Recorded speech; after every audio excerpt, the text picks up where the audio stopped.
தமிழ்நாட்டில் நிறைய பிரச்சனை இருக்கு. மெயினான பிரச்சனைன்னு பார்க்குறப்ப டாஸ்மாக் பிரச்சனை தான். இந்த டாஸ்மாகால தான் சமூகத்தில் அவ்வளோ சீர்கேடுகள் நடந்துகிட்டு இருக்கு.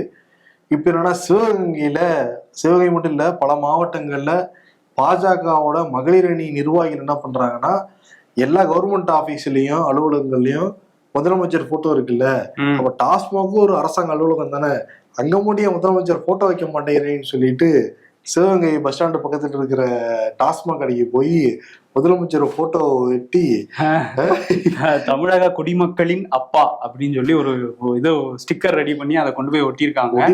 ஆனா அதை பத்தி அந்த டாஸ்மாக் ஊழியர்களும் கண்டுக்கல, மது பிரியர்களும் கண்டுக்கல. அவங்க வர்றாங்க, வாங்கிட்டு போறாங்க, அப்படிதான் போய்கிட்டு இருக்கு. இன்னும் சில பாஜக என்ன பண்றாங்கன்னா, அந்த போட்டோக்கு பின்னாடி கருப்பு சிவப்பு துண்டு வேற போட்டு போறாங்க. அந்த போட்டோ ஓவரா போற மாதிரி இருக்குது. அதுதான் வந்து சேகர்பாபு என்ன சொல்றாருன்னா, யூபியில கொண்டு போய் யோகி ஆதித்யநாத்தையும் மோடி போட்டோவையும் இந்த மாதிரி மதுபான கடைகள்ல மாட்டுவீங்களான்லாம் கேட்டுக்கிட்டு இருக்காரு.